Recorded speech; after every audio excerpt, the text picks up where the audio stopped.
All right, folks, so Maya 4, where we just came from working on the wand, that was more of being freeform with what we had learned so far this year. It's just really just show me what you can do with what you learned.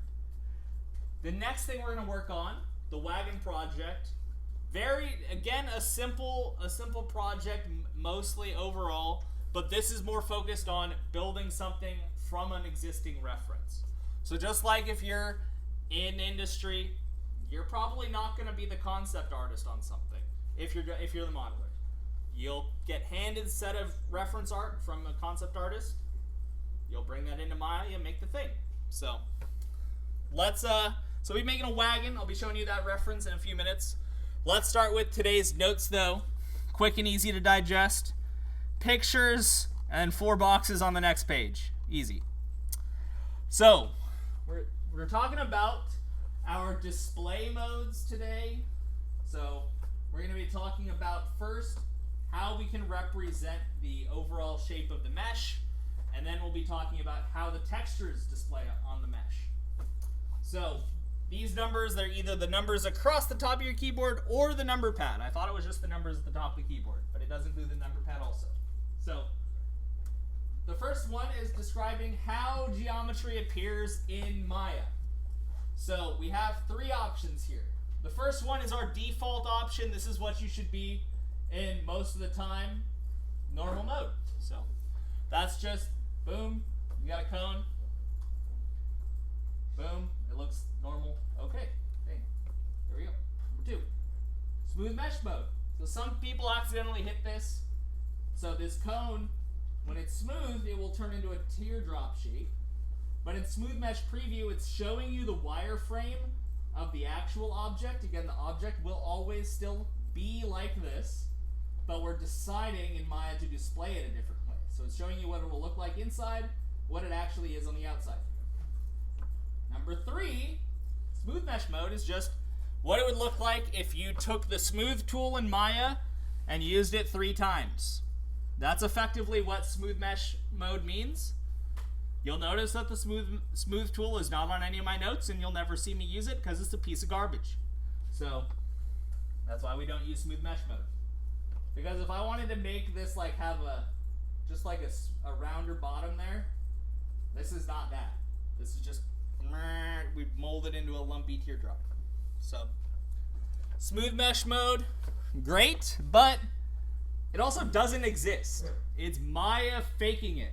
It's not real, right? This is how our thing actually looks. So if you try and export this and send it to a game engine, your game engine is not going to see that. It's going to see this, right?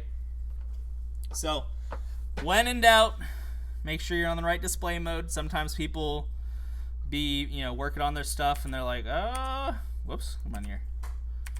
I don't know what's going on there, Mr. Meyer.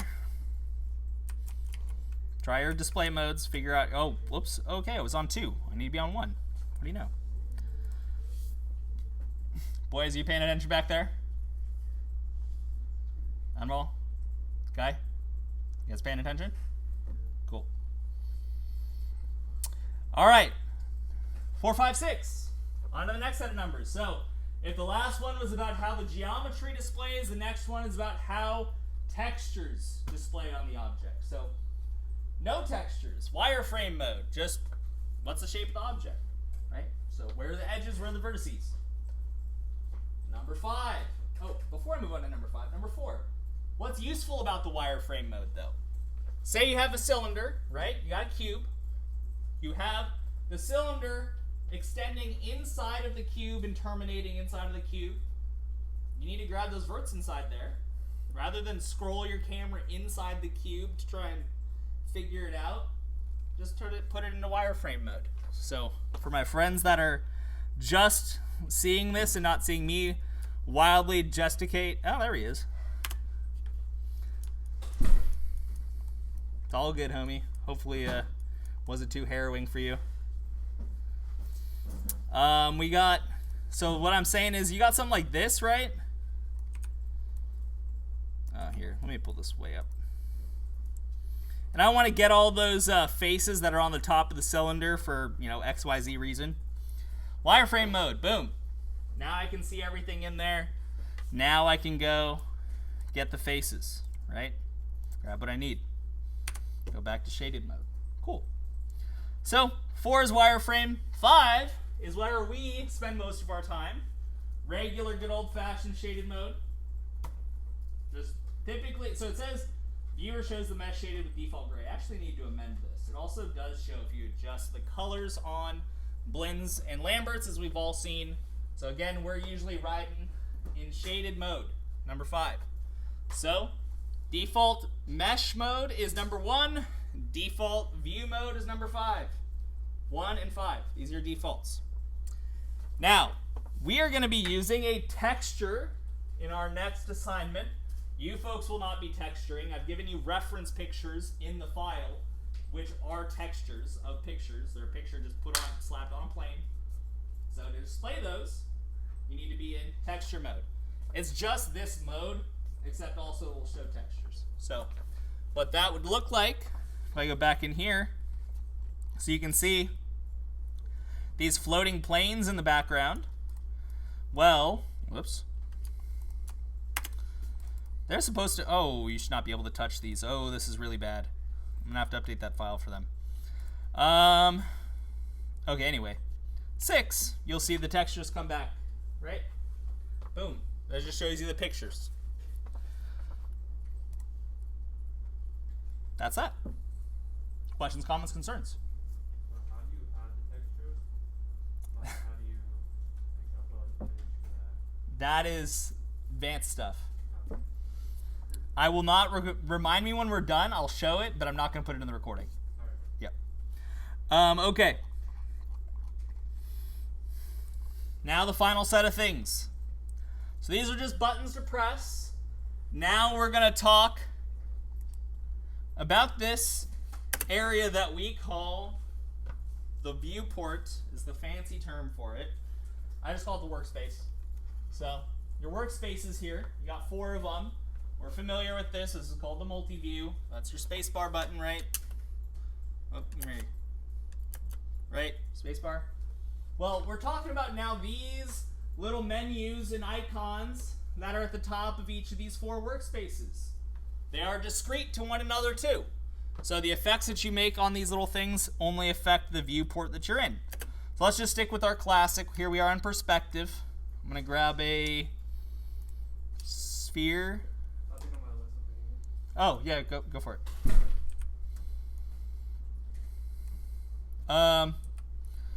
So here we had a sphere, right? And if we wanted to, let me remember where we're at. Oh, I skipped panels. So first things first, up here at the top of each of these workspaces is a panels menu. No luck?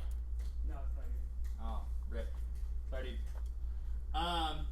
So at the top of each of these, there are these menus here. These menus, they do other stuff, but mainly the one we're worried about is panels.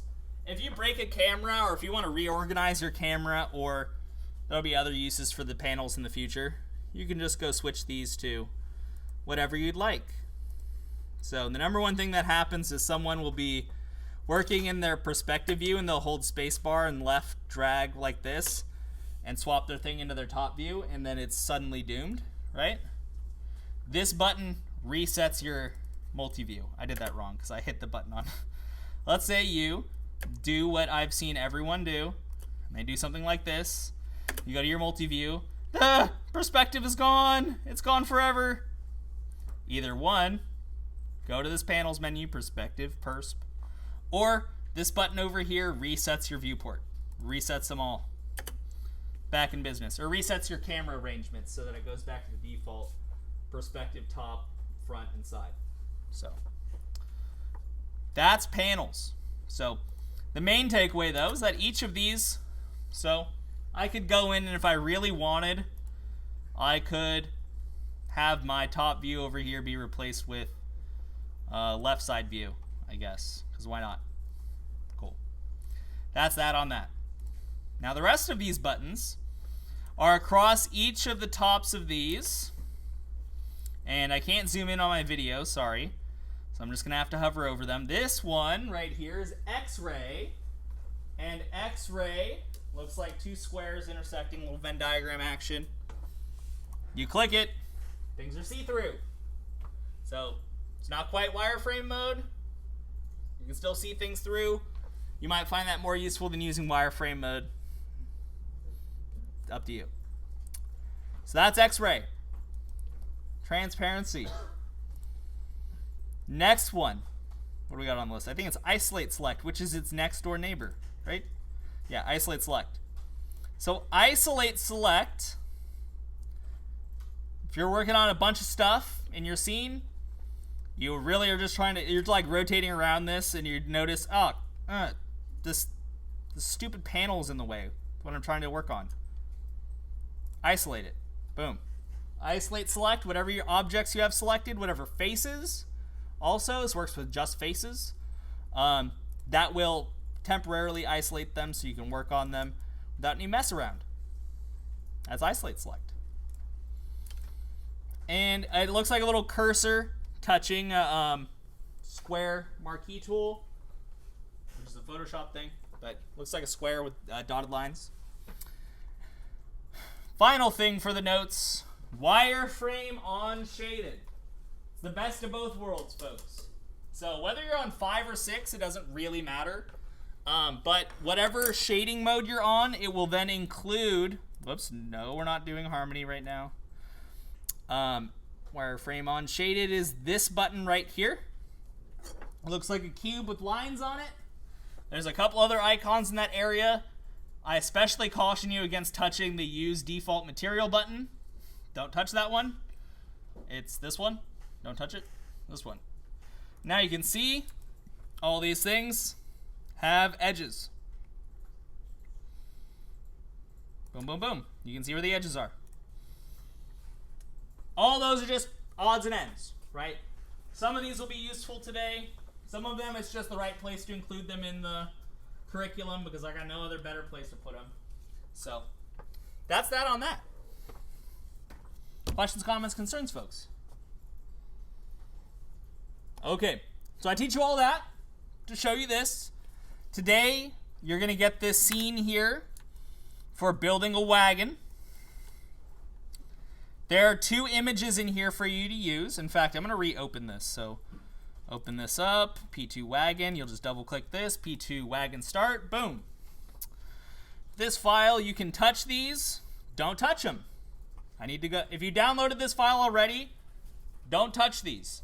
If you have not downloaded the wagon file yet, if you're physically in my 7th period class as I'm recording this, don't download it right now because I'm going to go update the version of it so that you can't touch these files or these little floating planes. If you move them off, it's going to mess you up a little bit. Yeah?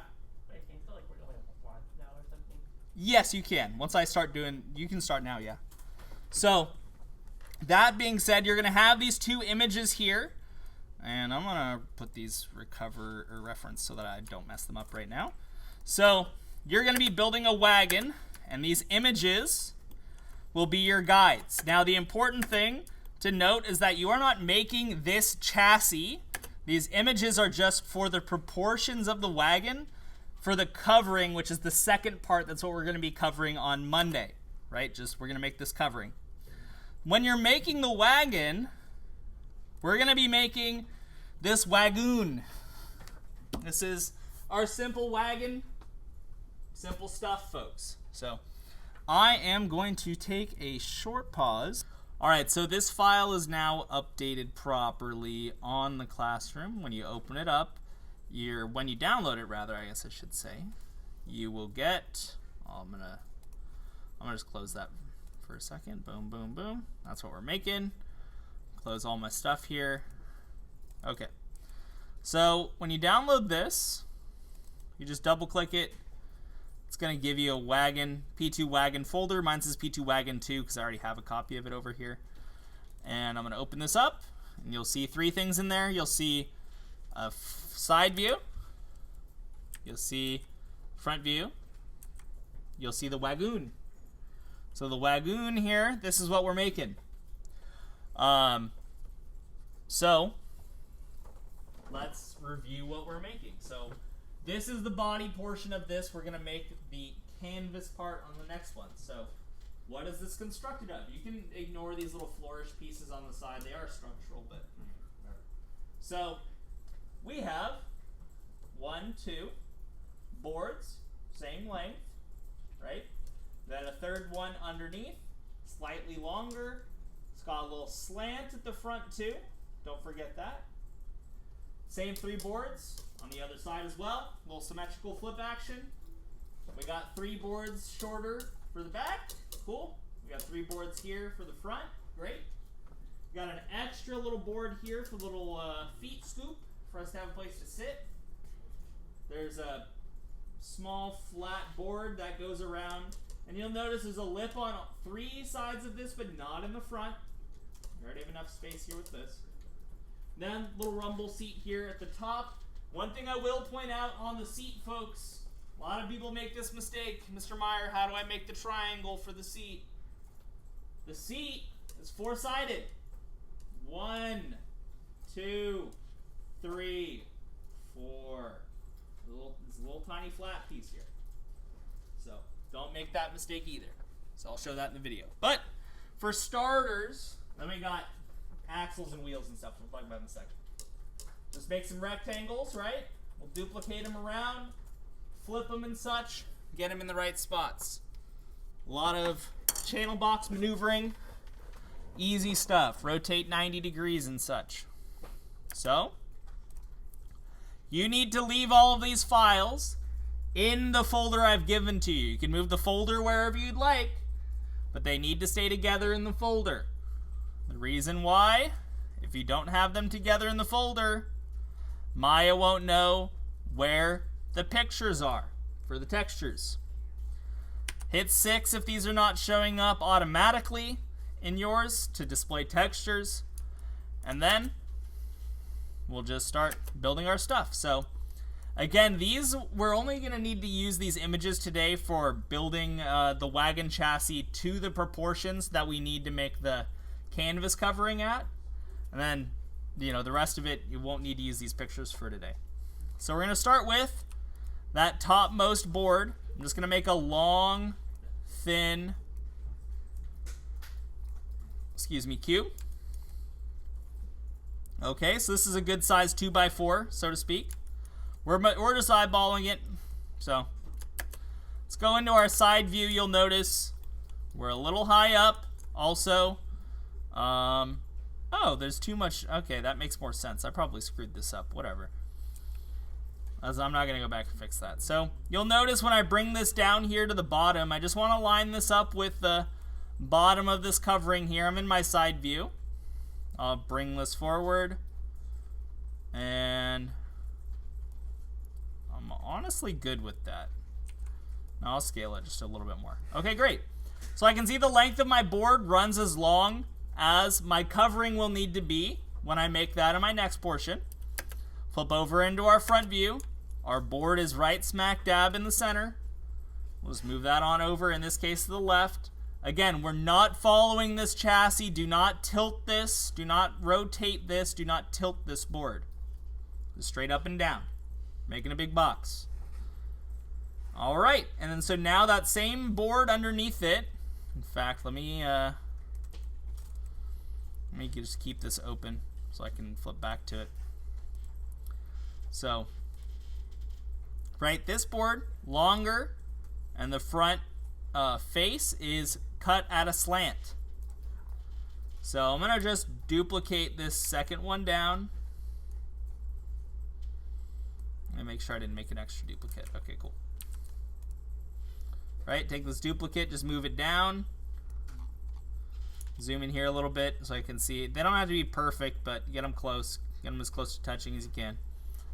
And then the third one, same thing. I'm just going to duplicate it down again. I'm still in my front view. Cool. Boom. Except now I'm going to go back into my side view. And just because I'm nitpicky like that, I'm going to build the front of my wagon facing positive Z, which is the arrow's direction. So often I see folks at this point, when they try to make this slanted face, they will, they'll scale this object out and then try and move it forward to line it up with this back again, and then they'll go and grab this face here and rotate it. But you'll notice if you rotate that face, you're overall tapering the object. You're bringing in both the vertices that, or faces I should say, that these are connecting to. So instead of rotating this face, and instead of even scaling it forward from here, again, you don't want to have to scale it. All you need to do, come into your perspective view, face mode, grab that face on the front, move tool. I'm going to hop back into my side view. Boom. We'll pull it forward. Then I'm going to switch into edge mode. I'm going to come grab this top edge in my perspective view, and I'll move this forward slightly. And now I have the slant that I want. Okay? So, that's 3 boards, right? We're just got 3 floating boards here now.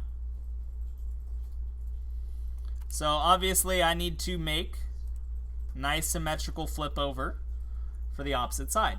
So I'm going to select these 3, duplicate these 3, and then you could just move these over by eye. That's all well and good, but instead you should use the Pro maneuver, and I'm going to put them into a group, Command G. And because I have organized this scene that we are working in, such that you're working around the origin with the pictures that I have aligned in there. They're in specific positions for specific reasons. So now when you make a group, it automatically makes the pivot point to the origin. I know that X is the direction of this red arrow. So if I want to flip these symmetrically to the opposite side of the wagon, the scale X should be swapped from 1 to -1. And then boom. Now you have a symmetrical flip of that group of duplicates over to the other side. Now I got 6 boards. So next step, we want to fill these gaps, right? 1, 2, 3, and the 3 along the back. So I'm going to start by taking one of these cubes I've been working with because I want the same thickness. And I'm just going to move it into the middle here. And what I will do, if I go back to my, front view, I'm going to grab and hold X, and I'm just going to use this arrow here, move this over until it's touching the Y-axis here. Then I can switch my rotate tool, we'll just rotate this around, and I'm seeing it's editing my Y number, so then I'll just change this from 16 to 90 degrees, boom. Now this board's facing the other way. Now I'm going to switch to my scale tool and use this to scale this board in until it's inset in between the other side's boards. You can have it slightly touch if you'd like. So boom. There we got there. Now we go into that side view. Start moving it until it aligns with the back. Cool. Same concept. We're going to go back to our front view. Spacebar, spacebar. Duplicate, Command D. Bring this down. Duplicate one more time. Bring this down.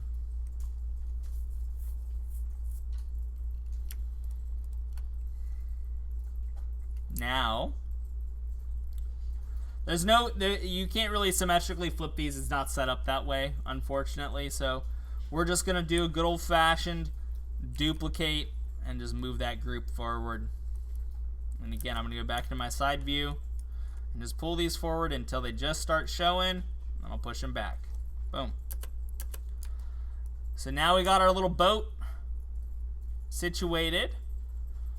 Before we add the bottom, I'm going to add this final board in the front for the footrest. So we'll take this, just duplicate this, and again, I'm going to pull forward a little. We'll go into my side view. And, come on. These all, that's fine. They'll inset into the bottom. It's not a big deal. Okay. So I'm going to line this up with the bottom of this.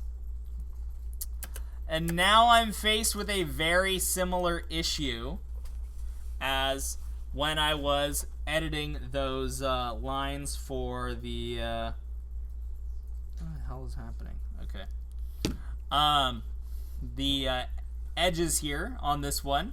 Except this time, instead of just grabbing a single edge, I'm going to switch into face mode, and I'm going to grab the whole top edge, or face rather. Switching into face mode, grab the top face, and then I'll bring this forward, go into my side view to make sure I'm doing things right.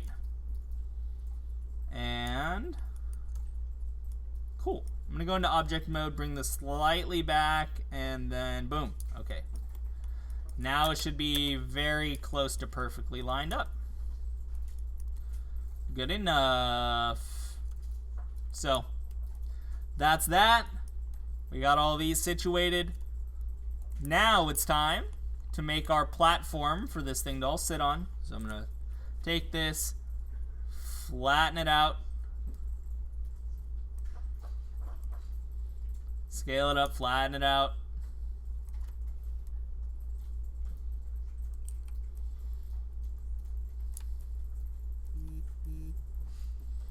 And so remember, the front of the wagon doesn't have a lip, but the other three sides do. So boom, we got this small lip all the way around, equidistant on all three sides. So I'm going to start by just scaling this in. Now that I have this object aligned where it is, scale with red, boom, I got my little side. Then on the back, I just have to manually move this face until it matches up the thickness of this with the other side. And then there we go.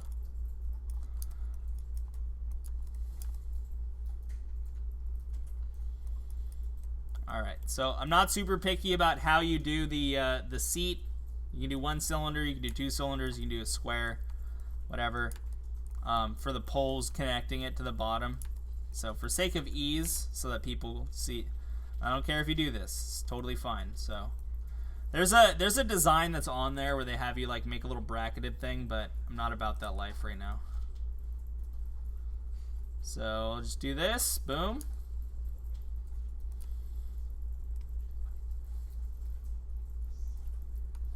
Need to scale this. So I'm going to go into my side view.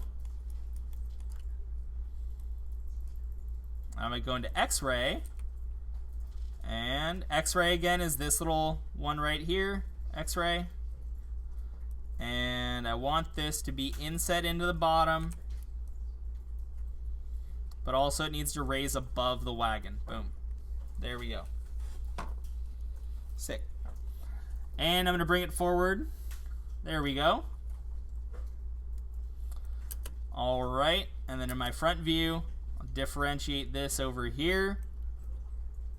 I don't need to do any fancy symmetrical flipping because I'm not doing multiple objects, but if I translated this object negative 1.82 in the X, if I duplicate this, just remove that negative sign, now it's over there.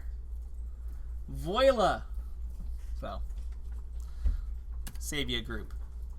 Alright, so now let's just make the simple seat with platform first to sit on and backrest, and then we'll add those other pieces. So I'm just taking a cube, flatten it, straighten it out, or scale it out rather. I'll bring it up here, go into my side view, and bring it forward this way. And now we got this, and I'll make this a little longer. Cool. Take this, I'm going to duplicate it, and looking at this, it looks like the rotate X. We'll just do 90 on that bad boy. Cool.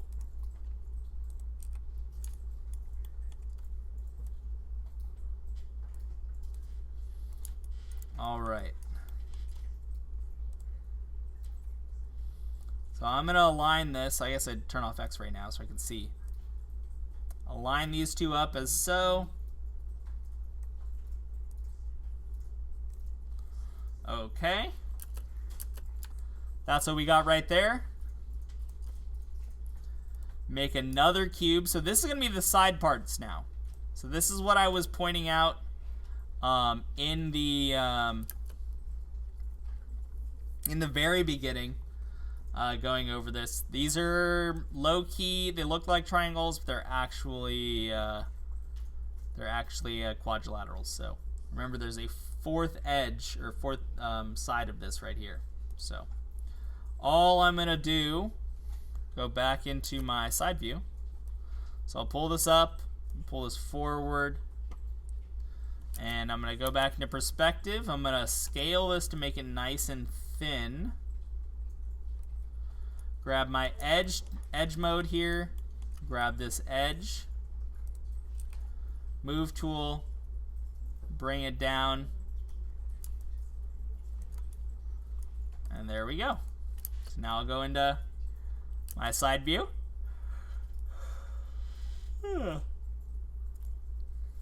Sorry. Then I got this, my front view now.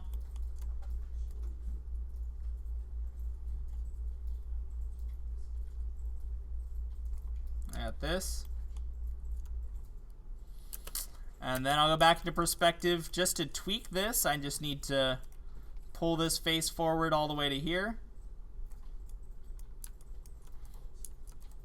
Grab this edge. Bring it all the way up to here. Nice. Then I can grab this. Same thing as I was saying about the poles. You don't need to do it in a group. So if the translate x to get here was negative 2.63, the duplicate we want, duplicate, positive 2.673. Make sure I didn't make another duplicate. Okay, cool. And that is the upper portion of the chassis. Boom. Seat.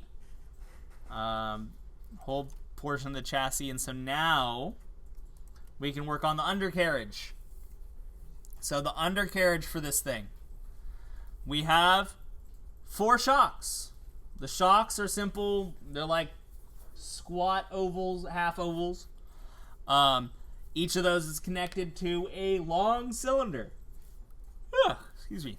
So let's get the shocks in place, and then we'll make the tires and move those around. So to make your shocks, you're going to start with, it's fine to use just a torus for this. Bring it out here. I'm going to go into my top view. And I'm going to cut this thing, before I get ahead of myself, as a base object, I want to make this a little thinner first. There you go. Face mode.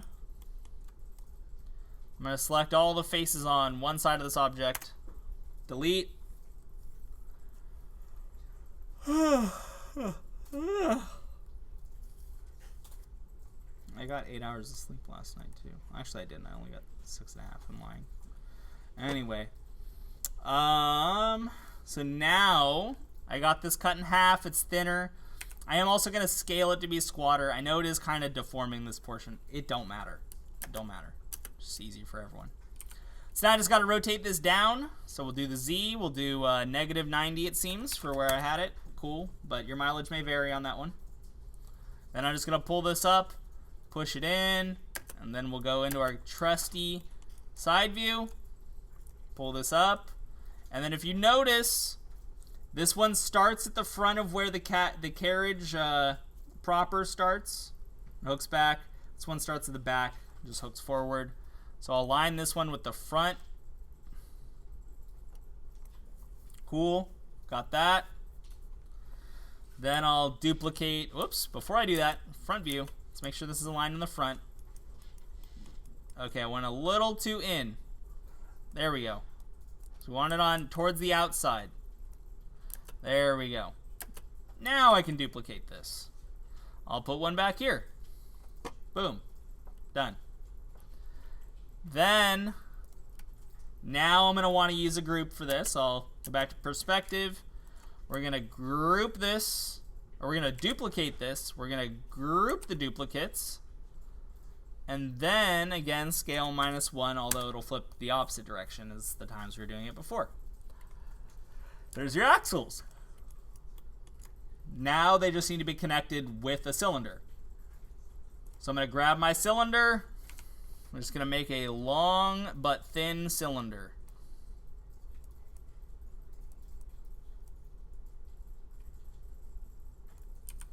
Rotate it on its side, so rotate Z 90.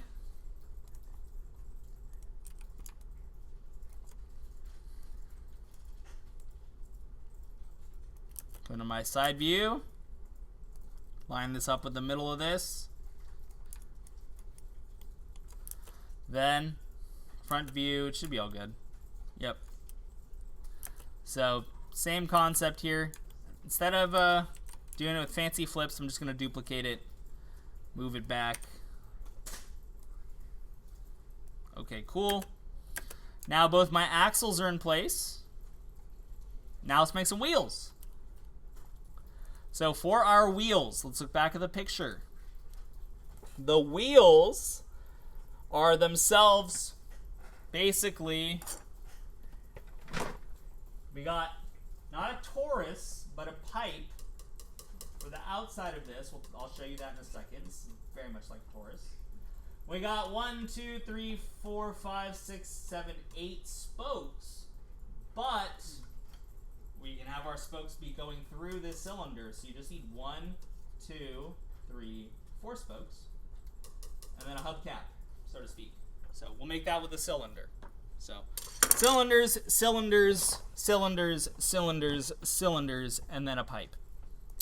So my workspace, I'm gonna make I was having success with the corner, so I'm gonna make a cylinder.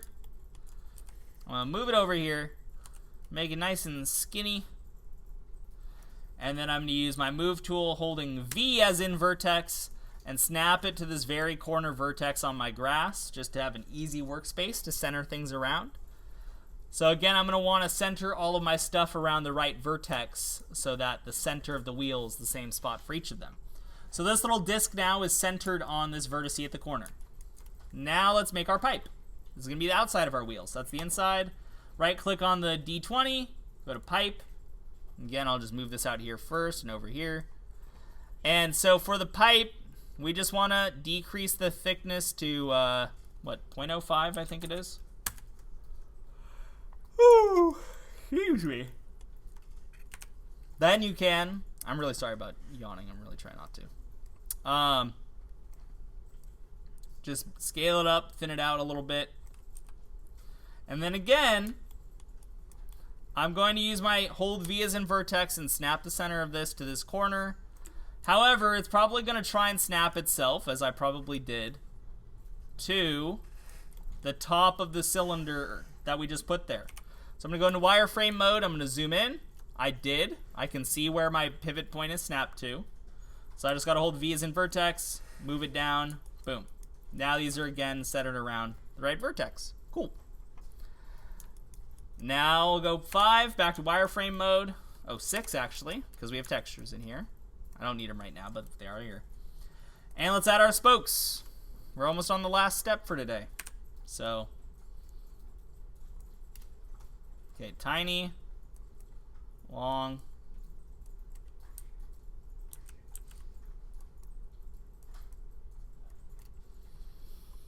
and I'll rotate this 90 degrees on the X so it's flat down.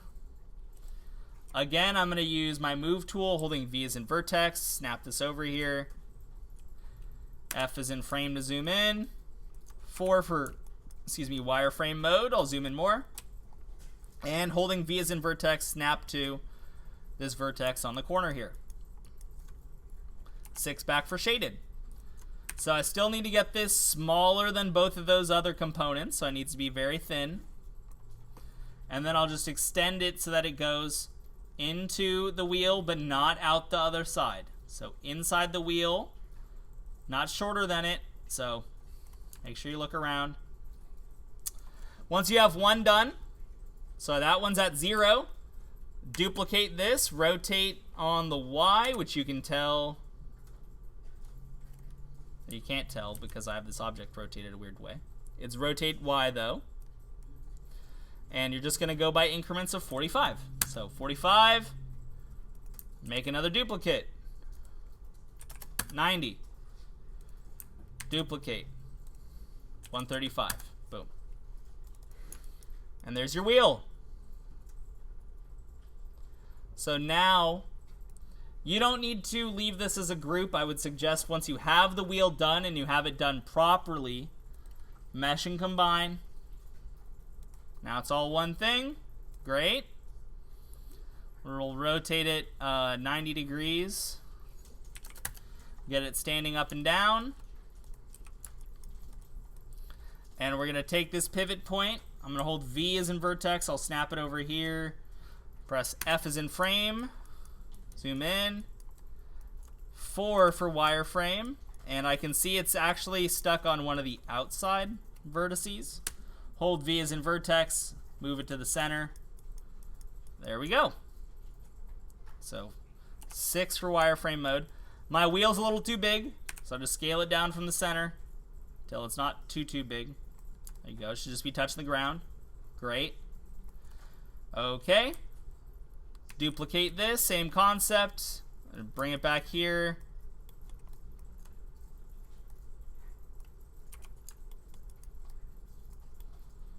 And, whoops.